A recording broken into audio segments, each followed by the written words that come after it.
আজ আপনাকে একটা গল্প শোনাচ্ছি। একদিন এক ব্যক্তি নিজের দ্বারে লিখে দিলেন, আজ আমি ভীষণ দুঃখী, আজ আমার সাথে কেউ দেখা করতে আসবেন না। কিছুক্ষণ পরে তার এক বন্ধু এলো। সে সেই লেখা পড়ল, তাও গিয়ে তার সাথে দেখা করল। সে বলল, আমি লেখাপড়া জানি না, কিন্তু আমার বন্ধুর মনের এই বেদনা, এটা আমাকে সবসময় ডাক দেয়। এরাই হলো আসল বন্ধু। কোনো কারণে আপনি যদি দুঃখ পান, কোনো সমস্যার সমাধান না বের করতে পারেন, এই সংসার থেকে আলাদা হয়ে যেতে চান, তাও এই বন্ধু আপনার সাথেই থাকবে। সমস্যার সমাধান না দিতে পারলেও আপনার সম্বল হয়ে অবশ্যই থাকবে। হয়তো আপনার দুঃখ কম করতে পারবে না, কিন্তু আশার আলো অবশ্যই দেখাবে। যখন আপনি সংসারের থেকে আলাদা হয়ে যান, তখনও আপনার সাথে যুক্ত থাকে আপনার এই বন্ধু, আসল বন্ধু। এবারে আমরা মানুষেরা বড়ই বিচিত্র। তারা সব সময় যে কোনো জিনিসের মাহাত্ম্য দুবার বুঝতে পারে।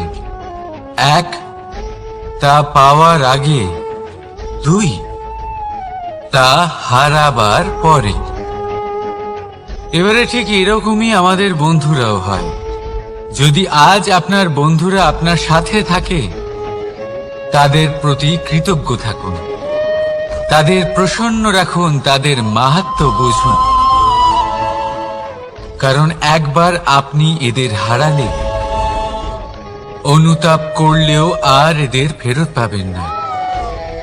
তাই ভালোবাসুন, বন্ধুত্ব বজায় রাখুন, আর আমার সাথে প্রসন্ন হয়ে বলুন, রাধা রাধা।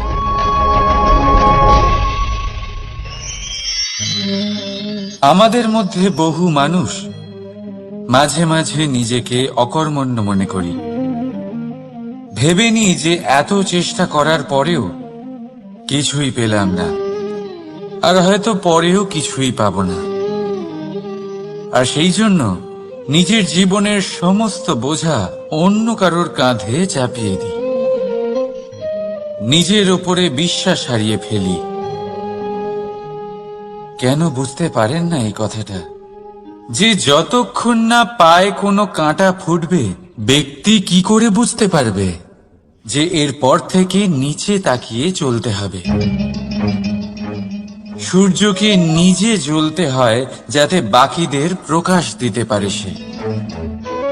রাতের অন্ধকারের সাথে লড়াই করার জন্য চন্দ্রিমাকে আকাশে একা উজ্জ্বল হতে হয়। নদী নিজের যাত্রা কি করে করে, নিজের পথ কি করে নির্মাণ করে? সে পাথরের সাথে লড়াই করে তা বানায়। যদি স্বয়ং আপনি নিজের সাহায্য করতে অক্ষম হন, তাহলে নিশ্চিতভাবে আপনার এই জীবন ব্যর্থ হয়ে যাবে। তাই মনে রাখবেন, এই সংসারে নিজের জীবনের ভার নিজের কাঁধেই বহন করতে হয়। অন্যের কাঁধের ওপর শুধুমাত্র পরলোক যাত্রা হয়। সেই জন্য এই সংসারে জীবিত সেই যে আত্মনির্ভর।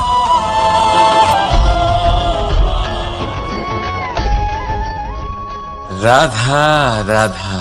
সময়, কথায় বলে সময়ের পূর্বে কিছুই হয় না। প্রতিটা ঘটনার একটা সময় থাকে। সময়ের আগে না সূর্যোদয় হয়, আর না সূর্যাস্ত হয়। সময়ের পূর্বে গাছে না ফুল ফোটে, না ফল ধরে। কিন্তু একটা কথা ভেবে দেখুন, যদি বর্ষা আসার আগে কৃষক ভূমিকে না প্রস্তুত করে, বীজ রোপণ না করে, তাহলে কি ফসল ফলবে? যদি কোনো যোদ্ধা যুদ্ধের পূর্বে নিজের অস্ত্রের ধার না দেয়, তাহলে সে যুদ্ধ কি করে লড়বে?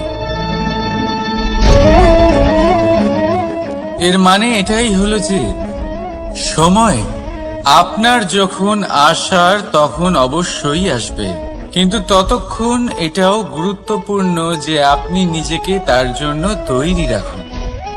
কারণ এই সুযোগ, এই কথাটা শুনতে যত ছোট, এটা আসেও ততটা কম সময়ের জন্য, তারপর চলেও যায়। এবার যদি সুযোগ আপনার হাতে আসে আর আপনি তার জন্য তৈরি না থাকেন, তাহলে আপনি সাফল্য কি করে পাবেন? তাই আপনি সঠিক সময়ের জন্য অপেক্ষা করুন, সেই সুযোগের জন্য অপেক্ষা করুন, কিন্তু ততক্ষণ নিজের চেষ্টার দ্বারা নিজেকে আরো সক্ষম করে তুলুন, কারণ সাফল্য আপনার জন্য অপেক্ষা করছে, শুধু আপনি তার জন্য তৈরি থাকুন। রাধা রাধা। কথা মানুষের পাওয়া সবচেয়ে অদ্ভুত উপহার। এই কথাই মানুষকে এই সংসারের সমস্ত প্রাণীর থেকে ভিন্ন করে তোলে, সংসারের সবচেয়ে উপরে নিয়ে যায়। এই কথার কারণেই আমরা একে অপরের সাথে ভাব আদান প্রদান করি। আমি আমার মনের ভাবনা অন্য কাউকে ব্যক্ত করতে পারি, অন্য কেউ তাদের ভাবনা আমাকে ব্যক্ত করতে পারে। এই কথাই আমাদের সবচেয়ে বড় ঢাল। এবারে দেখুন, আপনি নিশ্চয়ই লক্ষ্য করেছেন, কারোর কথা মধুর হলে লোকে তাকে ভালোবাসে, তাকে নিজের বন্ধু বানায়। সেইভাবেই যদি কারোর কথা কঠোর হয়, তাহলে লোকে তাকে ঘৃণা করে, তাকে নিজের শত্রু মনে করে। এই কথাই ভাষা হয়ে আমাদের ইতিহাস রচনা করে। তবে আমরা কি সত্যি বাণীর বিষয়ে অতটাই ভাবি যতটা আমাদের ভাবা উচিত? ভেবে দেখুন, মানুষের কথা বলতে শিখতে কত সময় লাগে। কোনো বালক 1.5 বছর বয়সে কথা বলতে শেখে, কেউ 2 বছরে, কেউ 3। এবার দেখুন, মানুষ 1.5 বছর বয়সে কথা বলতে শিখে গেলেও তার কি বলা উচিত এটা সারা জীবনেও শিখতে পারে না। এর উপরে মনোনিবেশ করুন, এটা বোঝবার চেষ্টা করুন কি বলা উচিত। নিজের কথা শুদ্ধ করুন, নিজের কথা মধুর করুন, আর সেই মধুরতার সাথে আমার সঙ্গে বলুন, রাধা রাধা। এই লক্ষ্য আসলে কি?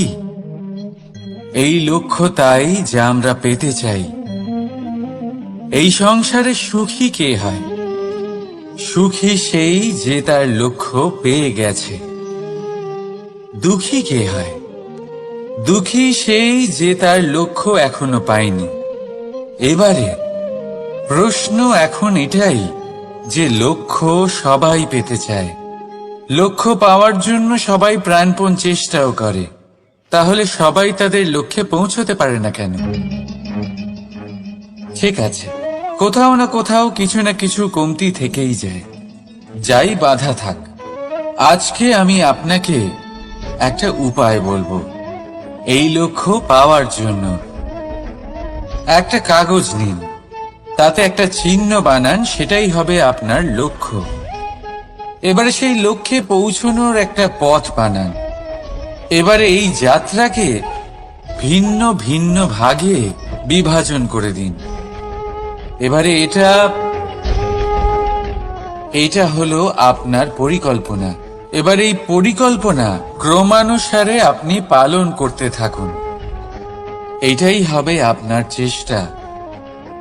এবার এইভাবে যদি আপনি চেষ্টা করতে থাকেন, যাই আপনার কল্পনা হোক না কেন তা বাস্তব অবশ্যই হবে। তাহলে এই কল্পনাকে বাস্তবে রূপান্তরিত করুন। এইভাবেই নিজের পরিকল্পনা পালন করতে থাকুন। আপনার যাই কল্পনা থাকুক বা যাই লক্ষ্য থাকুক, তা বাস্তবে পরিণত হয়ে আপনার হাতে অবশ্যই আসবে। রাধা রাধা। বাবার এক মিত্র ছিলেন, বড়ই দুঃখী ছিলেন, বিপদে পড়েছিলেন। কি করবেন, ব্যবসা ভালোভাবে চলছিল না, বাড়িতে শান্তি ছিল না, সমস্ত জায়গায় ক্ষতি হচ্ছিল। তাই উনি একজন জ্যোতিষীকে দেখালেন। জ্যোতিষী বললেন, আপনার যে বাড়ি আছে সেটা আপনার জন্য অশুভ, আপনার এই বাড়ি পাল্টে ফেলুন। উনি বাড়ি পাল্টে ফেললেন, তবুও ওনার সমস্যার সমাধান হলো না। তারপর একজন জ্ঞানী ব্যক্তি ওনাকে বললেন যে আপনার জামা কাপড়ের যে রং সেটা বিপদকে আমন্ত্রণ জানাচ্ছে, এই জামা কাপড়গুলিকে পাল্টে ফেলুন। উনি সেগুলো পাল্টে ফেললেন, তাও সমস্যার সমাধান হলো না। আবার একজন জ্ঞানী ব্যক্তি বললেন যে আপনার আশেপাশে যে মানুষজন রয়েছে তারা এটা চায় না যে আপনি সফল হন, তারা আপনার ক্ষতি চায়, তাদের সাথে সমস্ত সম্পর্ক ভেঙে ফেলুন। তো উনি সম্পর্ক ভেঙে ফেললেন, কিন্তু তাতেও ওনার জীবনে কোনো পরিবর্তন এলো না। তার মানে তিনি বাড়ি পাল্টালেন, জামা কাপড় পাল্টালেন, সম্পর্ক পাল্টালেন, যেটা পাল্টালেন না তা হলো স্বভাব। এই যে স্বভাব, এটা অত্যন্ত গুরুত্বপূর্ণ। এই স্বভাবই আপনার ব্যক্তিত্ব তৈরি করে। তাই নিজের স্বভাব শুধরে ফেলুন, তাতে ভালো পরিবর্তন আনুন, সবকিছু ভালোই হবে। রাধা রাধা। ক্রোধ, লোকে বলে যে এই ক্রোধ পাপেরই মূল, কিন্তু সত্যি কি এই ক্রোধ পাপের মূল? একটু ভেবে দেখুন, এই ক্রোধ বাস্তবে আসলে কি? এই ক্রোধ একটা অনুভূতি যা আপনার মধ্যে হঠাৎই অসীমিত তেজ সঞ্চালন করে। এবারে আমি আপনাকে কিছু উদাহরণ দিচ্ছি যাতে আপনি বুঝতে পারেন যে ক্রোধ আপনার জন্য ভালো কি না। যদি কারোর সাথে অন্যায় হয় আর এটা দেখে আপনার ক্রোধ হয়, আর এই ক্রোধ আপনাকে তার সাহায্য করতে প্রেরণা যোগায়, তাহলে এই ক্রোধ অবশ্যই ভালো। যদি কোথাও আপনি দেখেন যে কোনো নারীর উপরে অত্যাচার হচ্ছে আর সেটা দেখে আপনার ক্রোধ হয়, আর এই ক্রোধ আপনাকে তার সাহায্য করতে সাহস যোগায়, তাহলে এই ক্রোধ অবশ্যই ভালো। যদি এই সংসারে কোথাও আপনি কোনো অনৈতিক কাজ বা ছলনা দেখেন আর আপনার তাতে ক্রোধ না হয়, কিছুই অনুভব করেন না, তাহলে এটা কাপুরুষতা। তার মানে এটাই যে আপনি আপনার মনুষ্যত্ব হারিয়ে ফেলেছেন। তাই এটা বোঝার চেষ্টা করুন, আপনার ক্রোধের তেজের ব্যবহারের ওপরে নির্ভরশীল হলো এই ক্রোধ আপনার জন্য পাপের সমান, নাকি এই ক্রোধ আপনার জন্য পুণ্যের স্থাপক। রাধা রাধা। মোহ। শাস্ত্রে লেখা আছে যে মোহ শুধু সেই ব্যক্তিকেই নয়, বরং সেই আরেক ব্যক্তিকেও বিনাশ করে দেয় যার ওপরে সেই মোহ আছে। এবারে লোকে কি করেন, এই শাস্ত্রে লেখা কথাগুলি শুধু শাব্দিক অর্থে নেন। এই মোহ, দেখুন, এটা শুভ হতে পারে, শুধু এর রূপ ভিন্ন ভিন্ন হয়, এটা ভালো করে বুঝতে হবে। এবারে মোহ যদি কোনো বস্তুর উপরে থাকে তাহলে তা লালসা হয়ে যায়। মোহ কোনো বিশেষ ব্যক্তির উপরে হয়ে গেলে তা প্রেম নয়, আকর্ষণ হয়ে যায়। মোহ কোনো চাহিদার উপরে হয়ে গেলে তা বাসনা হয়ে যায়। মোহ বিজয়ের উপরে হয়ে গেলে তা কুণ্ঠা হয়ে যায়। মোহ নিজের সংস্কৃতির উপরে হলে আপনাকে সংস্কৃতির রক্ষক বানায়। যদি এই মোহ নিজের গুণের উপরে হয় তাহলে সেই শিল্প দ্বারা আপনি এই সংসারে অদ্ভুত সব কাজ করতে পারবেন। এবারে এটা আপনার উপরে নির্ভরশীল যে এই মোহকে আপনি সৃজনের আধার বানাতে চাইবেন নাকি বিনাশের অস্ত্র বানাতে চাইবেন। ভেবে দেখুন, সিদ্ধান্ত আপনার। রাধা রাধা।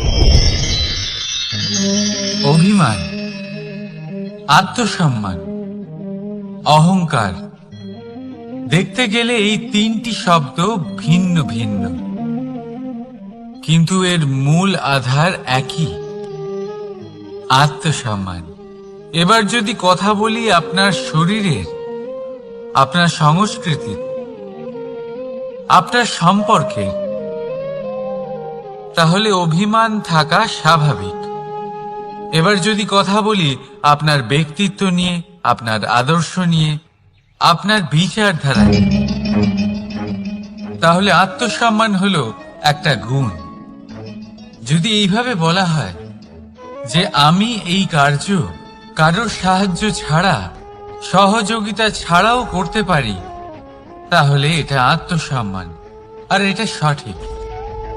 যদি এভাবে বলা হয় যে আমি এই কার্য কারোর সাহায্য ছাড়াই বা কারোর সহযোগিতা ছাড়াই করে ফেলেছি, তাহলে এটা অভিমান, এটাও সঠিক। কিন্তু এই কার্য শুধুমাত্র আমিই করতে পারি আর কেউ নয়, এটা অহংকার। তাহলে এই শব্দ এবং তার অর্থ বোঝার চেষ্টা করুন। জীবন ধারণের এক নতুন পথ খুঁজে পাবে। রাধা রাধা। সংসারে প্রত্যেক ব্যক্তি কোনো না কোনো রূপে ঈশ্বরকে মানে। কেউ মূর্তি রূপে, তো কেউ তত্ত্ব রূপে, কেউ ভাবনা রূপে, আবার কেউ স্বভাব রূপে। কেউ নিজের মধ্যে পরমাত্মা খোঁজে, আবার কেউ অন্যের মধ্যে। কারোর কাছে জ্ঞানই পরমাত্মা। সংসারে প্রত্যেক মানুষই কোনো না কোনো রূপে তার ঈশ্বরকে পেয়েই যান। কিন্তু একটা কথা বলবো, ঈশ্বর প্রথমেই নিজের একটা স্বরূপ পৃথিবীতে আপনার কাছে পাঠিয়ে দিয়েছেন। সেই স্বরূপ হল আপনার মাতা, আপনার মা। সেই মা যিনি আপনাকে জন্ম দিয়েছেন, আপনাকে বাঁচতে শিখিয়েছেন, আপনাকে সংস্কার দিয়েছেন। যদি আপনি কখনো কোনো অনুচিত পথে অগ্রসর হয়েছেন, তখন তিরস্কার করে আপনাকে সঠিক পথে এনেছেন। যদি আপনি এই সংসারে অসফল হয়েছেন, তখন তার আঁচলের উষ্ণতা দিয়ে আপনাকে আশ্বাস জুগিয়েছেন। সেই সমস্ত কাজ করেন এই মা, যা ঈশ্বরও করে। সেই জন্য মনে রাখবেন যে এই সংসারে আপনার সবচেয়ে প্রথম ঈশ্বর যদি কেউ থাকে, তাহলে তা আপনার মা। প্রত্যেক প্রতিমাতে ঈশ্বর নাই থাকতে পারে, কিন্তু প্রত্যেক মায়ের মধ্যে ঈশ্বর অবশ্যই থাকে। রাধা রাধা। আপনি নিশ্চয়ই দেখে থাকবেন যে প্রদীপের নিচে অন্ধকার থাকে। যে প্রদীপ সংসারকে আলোকিত করে, সেই প্রদীপের নিচেই অন্ধকার। এবারে অনেক মানুষ আছে যারা এই বিষয়টা এইভাবে দেখে যে ব্যক্তি নিজের সমস্যার সমাধান করতে পারে না, আর গোটা সংসারকে উপদেশ দেয়। কিন্তু এইটা দেখার আরো একটা দৃষ্টিভঙ্গি আছে, আর সেটা হচ্ছে যে স্বয়ং জ্বলে সংসারকে আলোকিত শুধু সেই করতে পারে যা রাধার বড়ই শীতল হয়। এই সংসারের পথপ্রদর্শক সেই হতে পারে, এই সংসারকে দিশা সেই দেখাতে পারে যার মধ্যে সন্তোষ আর ধৈর্য শক্তি আছে। এবারে দেখুন, এটা অত্যন্ত গুরুত্বপূর্ণ বিষয় যে বিবেক তখনই কাজ করে যখন মন শান্ত থাকে, যখন মন শীতল থাকে। তাই যদি আপনি এই জীবনে কোনো বড় কর্ম করতে চান, তাহলে সর্বপ্রথম আপনার এই মনকে, এই বিবেককে, এই হৃদয়কে, এই আধারকে, এই ভূমিকে শীতল রাখতে শিখুন। ধৈর্য ধরুন। সংসারে এমন কিছু নেই যা আপনি করতে পারবেন না। রাধা রাধা। এই প্রদীপ দেখতে পাচ্ছেন আপনি? নিজেও জ্বলে আর এই বাতিকেও জ্বালিয়ে রাখে, আর এই সংসারকে প্রদান করে প্রকাশ। অন্ধকারাচ্ছন্ন ব্যক্তিকে প্রদান করে আশার আলো। কিন্তু এটা কখনো ভাবে না যে সেই মাটি কেমন হবে যা দিয়ে এটা তৈরি করা হয়েছে, সেই কুমোর কেমন হবে যে একে আকার দিয়েছে। ভাবে না যে একে কিনেছে তার বাড়ি কেমন হবে, তা কতটা সুসজ্জিত। কিচ্ছু নয়, শুধু এই সংসারকে প্রকাশ প্রদান করে। আর হয়তো সেই জন্যই প্রদীপকে এত ভালোবাসা হয়। সে নিজের বা অন্যের বাড়ি দেখে কখনোই জ্বলে না। সে জ্বলে শুধু অন্ধকারের সাথে লড়াই করতে। তাই আপনিও নিজের ব্যবহার এই প্রদীপের মতো করে তুলুন। নিজের পরিচয় সরিয়ে নিঃস্বার্থভাবে কর্ম করে যান, আর নিজের জন্য এক নতুন, এক বিশাল, এক অদ্ভুত পরিচয় তৈরি করুন। রাধা রাধা। এই সংসারে প্রত্যেক ব্যক্তি বড় কিছু করতে চায়, এমন কিছু যা এই সংসারে কেউ আগে কখনো করেনি। এমন জায়গায় পৌঁছতে চায় যেখানে এর আগে কেউ কখনো পৌঁছতে পারেনি। আর কেউ এতে সফলতা অর্জন করে। কিন্তু কিছু মানুষ অসফল হয় কেন? এটাই আমার প্রশ্ন। না তো তাদের ইচ্ছেতে কোনো কমতি থাকে, না কমতি থাকে তাদের চেষ্টায়। তাহলে কেন এরা পিছিয়ে পড়ে? এর উত্তর বড়ই সরল। এই সংসার আপনাদের বলি কিভাবে। আপনারা সকলে সংসারে মহান কাজ করতে চান, সেই মান, সেই সম্মান পেতে চান যা এর আগে কেউ কখনো পায়নি।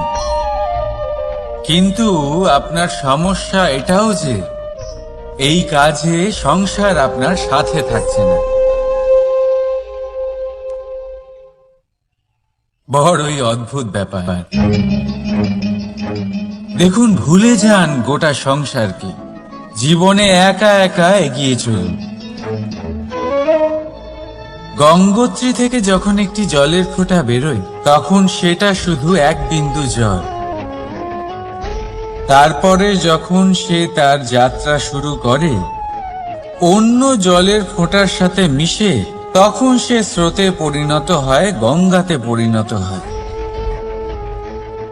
যদি আপনি জীবনে এগোতে চান, তাহলে একলা এগোতে শিখুন। নির্ভীক হয়ে, সাহসের সাথে, ধনাত্মক চিন্তা নিয়ে জীবনে এগিয়ে চলুন, একা এগিয়ে চলুন। আর দেখবেন সেই মান, সেই সম্মান আপনার জন্যই অপেক্ষা করে আছে। রাধা রাধা। কর্ম। মানুষ সর্বদা কর্ম করতে থাকে, আর এই কর্মের জন্যই সে মান, সম্মান, ধন, প্রতিষ্ঠা লাভ করে। এবার মানুষ সবসময় চেষ্টা করে যাতে সে ভালো কর্ম করে যায়। তাহলে আপনাকে বলি, শুধু ভালো কর্ম করাই আবশ্যক নয়, তার থেকে বেশি জরুরি হলো এই খারাপ কর্মকে বোঝা আর তার থেকে দূরে থাকা। কারণ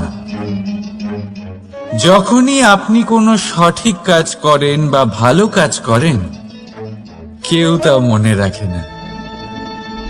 কিন্তু এই সংসারে বিষয়টা হলো এরকম, আপনি একটা খারাপ কর্ম করুন আর সেটা সবার মনে থাকে। এই খারাপ কর্ম কাজলের এক কৌটোর মতো হয়। আপনি যতই চেষ্টা করুন বাঁচিয়ে ব্যবহার করার, কিন্তু এই কালিমা কোথাও না কোথাও অবশ্যই লেগে থাকে। সেই জন্য জীবনে ভালো কর্ম অবশ্যই করুন, কিন্তু তার থেকেও বেশি জরুরি হলো এই খারাপ কর্মের থেকে দূরত্ব বজায় রাখা। আর এটা অবশ্যই করব। রাধা রাধা। সংসারে সমস্ত জায়গায় এই ব্যবসা চলতে থাকে। কিছু পাওয়ার জন্য কিছু দিতে হয়, লাভের জন্য কিছু বিনিয়োগ করতে হয়। যদি কারোর অনুভূতি জানতে হয়, তাহলে নিজের অনুভূতিকে ব্যয় করতেই হবে। এবার দেখুন না, কারোর আসল চেহারা যদি জানতে হয়, তাকে স্বাধীনতা দিয়ে দেখুন। যদি কারোর মনের শুদ্ধতা জানতে হয়, তাহলে তাকে ঋণ দিন। যদি কারোর গুণ জানতে হয়, তাহলে তার সাথে একসঙ্গে বসে ভোজন করুন। যদি কারোর ধৈর্যের পরীক্ষা নিতে হয়, তাহলে তাকে তার প্রিয় কাজ করতে বারণ করে দেখুন। যদি কারোর ভালো দিক জানতে হয়, তাহলে তার থেকে পরামর্শ নিয়ে দেখুন। এক অনুভূতির বদলে অন্য এক অনুভূতি বিনিময় করতে হয়।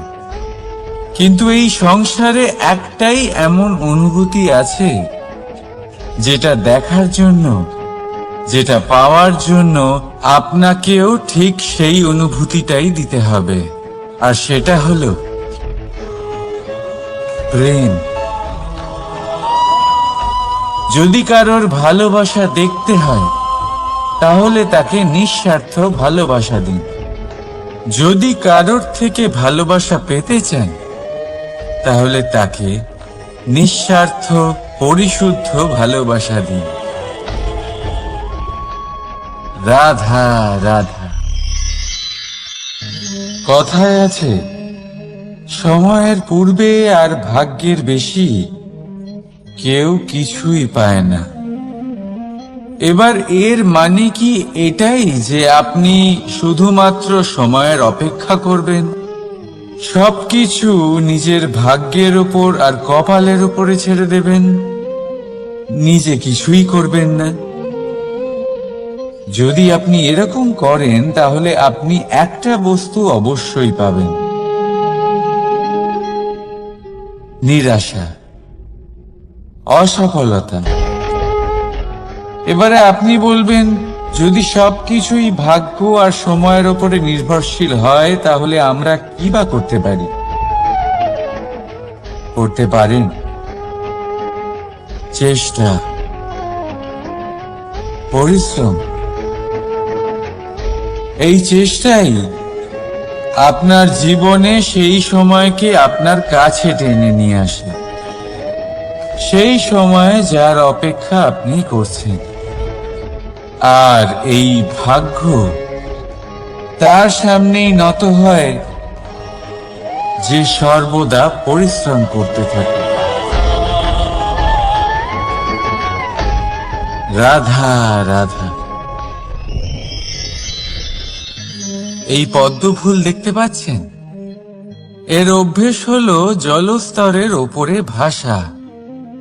সেই জন্য জলাশয়ের জলস্তর যখন বৃদ্ধি পায়, এই যে ফুলের কাণ্ড দেখছেন, সেটাও বাড়তে থাকে, যাতে এই ফুল জলস্তরের উপরে থাকে। কিন্তু যখন সেই জলাশয়ের জলস্তর নামতে থাকে, সেই কাণ্ড নিজেকে ছোট করতে পারে না। আর এই ফুল নিজের ভারে নিজেই ভেঙে পড়ে। এবার এটা আমাদের সাথেও হয়। সময়ের সাথে আমরা জীবনে যত সাফল্য পাই, আমাদের জীবনের স্তর বাড়তে থাকে। আর যখন আমাদের সংস্থান কমতে থাকে, আমরা সেই জীবন স্তর ছাড়তে পারি না, আর শেষ পর্যন্ত সেই জীবন স্তরের কারণেই ভারাক্রান্ত হয়ে শেষ হয়ে যায়। সেই জন্য যদি কিছু রাখতে হয়, তাহলে তা হলো দৃষ্টিভঙ্গি। সাধারণভাবে জীবন যাপন করতে শিখুন। সময়ের চক্রও আপনাকে মাত দিতে পারবে না। রাধা রাধা।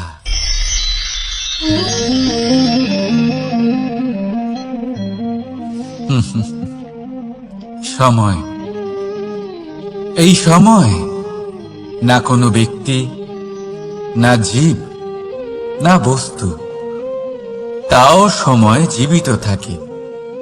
এই সময়ে না জল, না অগ্নি, আর না বায়ু, কিন্তু তাও আমাদের জীবনের আধার এই সময়।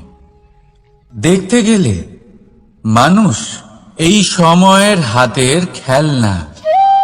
কখনো আমাদের সময় ভালো হয়, আবার কখনো খারাপ। কেউ সময় আসার প্রতীক্ষা করে, আবার কেউ সময় যাওয়ার প্রতীক্ষা করে। কিন্তু এই সময় কারোর হাতে ধরা দেয় না। এই সময় যা কেউ দেখতে পায় না, এটা সবাইকে সবকিছু দেখিয়ে যায়। দেখিয়ে যায় যে আপনকে আর পরকে, আমাদের শুভাকাঙ্ক্ষীকে আর ক্ষতিকে চায়, আমাদের মিত্রকে আর আমাদের শত্রুকে। এই সময় আপনাকে দেখায় যে আপনি কতটা শক্তিশালী। সেই সময় আপনাকে দেখিয়ে যাবে আপনি কতটা দুর্বল। এই সময় সব কিছু দেখিয়ে যায়। তাই এই সময় যা এতটা শক্তিশালী, তা আমরা নষ্ট কেন করি? ভেবে দেখুন। এবারে উঠুন আর এই সময়ের সম্পূর্ণ ব্যবহার করুন। এই সময়ের সদ্ব্যবহার করুন, কারণ এই সময়কে ব্যবহার করাটাই আপনার হাতে রয়েছে, আর কিচ্ছু না। আর এই সময় একবার বয়ে গেলে, তখন যাই করুন না কেন, কখনো ফেরত আসবে না। সময়ের সদ্ব্যবহার করুন, আর সবার মধ্যে আনন্দ ছড়ান। আর আসুন আমার সাথে ভালোবেসে বলুন, রাধা রাধা।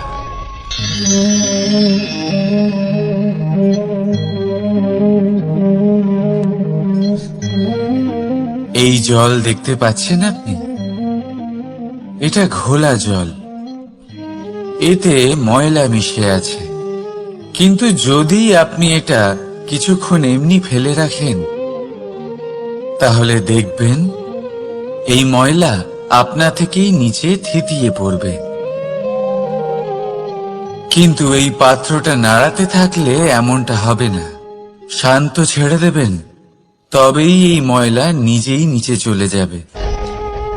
ঠিক সেইভাবেই যখন আমাদের জীবনে কোনো সমস্যা আসে, কোনো অশান্তির সৃষ্টি হয়, তখন উত্তেজিত হয়ে পড়লে, নিজের সংযম হারিয়ে ফেললে আমরা এর সমাধান পাব না। শান্ত থাকলে তখনই সমস্যার সমাধান পাব। তাই মনে রাখবেন, ধৈর্য আর সংযম দ্বারা শান্ত মনে বিচার করলে যত বড়ই সমস্যা হোক না কেন, তার সমাধান আপনি অবশ্যই পাবেন।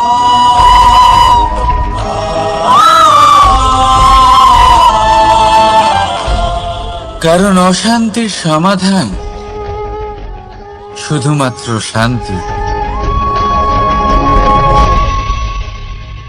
রাধা রাধা।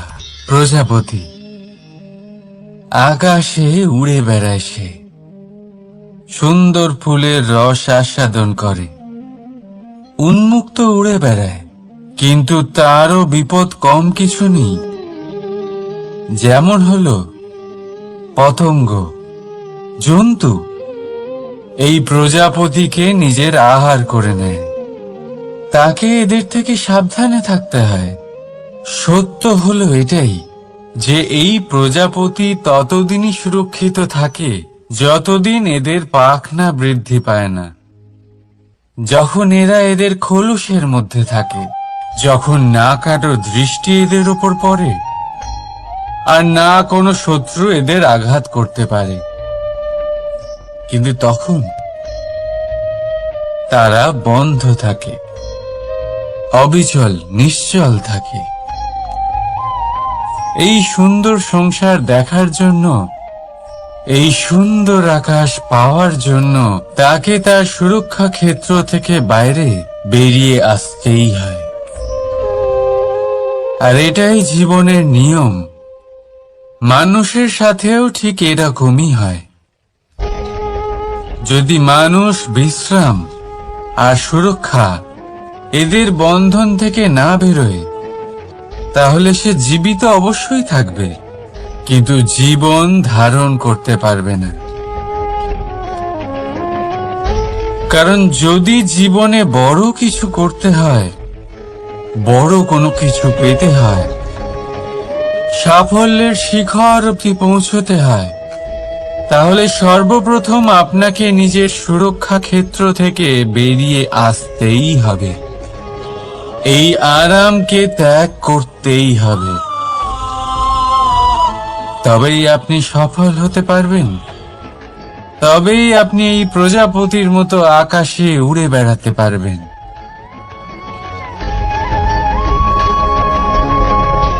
রাধা রাধা। কখনো ভেবে দেখেছেন আমরা জিহ্বার সাথে সাথে কান কেন পেয়েছি? এবার আপনি বলবেন এ তো সহজ কথা, যাতে আমরা কথা বলার সাথে সাথে শুনতেও শিখি। এবারের আরো একটা গুরুত্ব আছে। আগে আমাকে বলুন, নিজের প্রশংসা শুনতে কার না ভালো লাগে? সবারই ভালো লাগে। এটাই হলো মূল কথা। যদি এই কান দিয়ে আপনি নিজের প্রশংসা শুনতে চান, তাহলে সর্বপ্রথম এই জিহ্বা দিয়ে অন্যের প্রশংসা করতে শিখুন। এবার প্রশংসার বিষয়ে একটা অত্যন্ত গুরুত্বপূর্ণ কথা আপনাদের বলি। কখনো যদি কারোর প্রশংসা আপনি করেন, তাহলে সবার আগে সেই ব্যক্তির উৎসাহ বেড়ে যায়। আর তারপর নিজে যদি ভেবে দেখেন, তাহলে নিজের মনেও সন্তুষ্টি আর প্রশান্তি চলে আসে। আর একবার যদি এই মন প্রশান্তিতে ভরে যায়, তারপরে কেউ প্রশংসা করুক বা না করুক, কিচ্ছু যায় আসে না। সেই জন্য সবসময় অন্যের সম্মান করবেন, স্নেহ করবেন, প্রশংসা করবেন, সুখ ভাগ করে নেবেন। যার মধ্যে যেটা ভালো আছে তা বলুন, তাকে মনে করান তিনিও ভালো, তার উৎসাহ বাড়িয়ে তুলুন। তিনি জীবনে সামনে এগোবেন, আর এই ব্রহ্মাণ্ড আপনাকে কখনো পিছিয়ে থাকতে দেবে না। রাধা রাধা। সত্য এবং অসত্য দুটোর মধ্যে পার্থক্য কি আছে? পার্থক্য হলো অ অক্ষরটার। এবার অ দিয়ে হতে পারে আরম্ভ, অ দিয়ে হতে পারে অন্ত। সত্য হলো সেটা যেখানে সমস্ত পথের আরম্ভ হয়, অসত্য সেটা যেখানে সমস্ত পথের শেষ হয়। এবার এরা চলতে হয়তো পারে না, কিন্তু তাও ছাপ রেখেই যায়। সত্য সেই ছাপ রেখে যায় যা একটা উজ্জ্বল উৎকৃষ্ট উদাহরণ হতে পারে, আর অসত্য সেই উদাহরণ তৈরি করে যা একটা কলঙ্কিত ইতিহাস তৈরি করে। এখন আপনি আগামী সময়ের জন্য কেমন ছাপ রেখে যাবেন, এই সিদ্ধান্ত পুরোপুরি আপনার। রাধা রাধা। চলুন একটা প্রশ্ন করি। কোন মানুষকে জিজ্ঞাসা করবেন যে সে মূর্খ, অলস, বিবেকহীন, অসফল এইসব বিশেষণ দিয়ে নিজেকে পরিচিত করতে চাইবে? না। কাউকে জিজ্ঞাসা করুন আপনি কি মূর্খ? না। আপনি কি অসফল হয়েছেন? না। আপনি কি বিবেকহীন? না। এবার বলুন আপনি জীবনে মূর্খ, বিবেকহীন হবার জন্য কোনো ভালো পরিকল্পনা বানিয়েছেন? উত্তর পাবেন না। কারণ কোনো পরিকল্পনা বানানো হয় না যাতে আপনি মূর্খ বা অসফল হন। মানুষ মূর্খ বা অসফল তখন হন যখন কোনো পরিকল্পনাই থাকে না। দেখুন, একটাই ছোট জীবন, তাকে স্থির করুন যাতে অনেক বেশি সংখ্যক মানুষকে আপনি জুড়ে রাখতে পারেন, অনেক বেশি শান্তি পেতে পারেন, অধিকতর সাফল্য লাভ করতে পারেন, বেশিরভাগ মানুষের পথপ্রদর্শক হয়ে তাদের মঙ্গল করতে পারেন। অসফল হয়ে বাড়িতে বসে থাকার চেয়ে ভালো হলো যে আপনি একটা পরিকল্পনা করে অসফল হন, কারণ তখন আপনার কাছে আরো একটা বিকল্প থাকবে, একটা নতুন পরিকল্পনা বানানোর, তাকে সার্থক করার। কারণ এমন কোনো পরিকল্পনা তো অবশ্যই থাকবে যা আপনাকে আপনার লক্ষ্যে পৌঁছে দেবে, তাই তো? রাধা।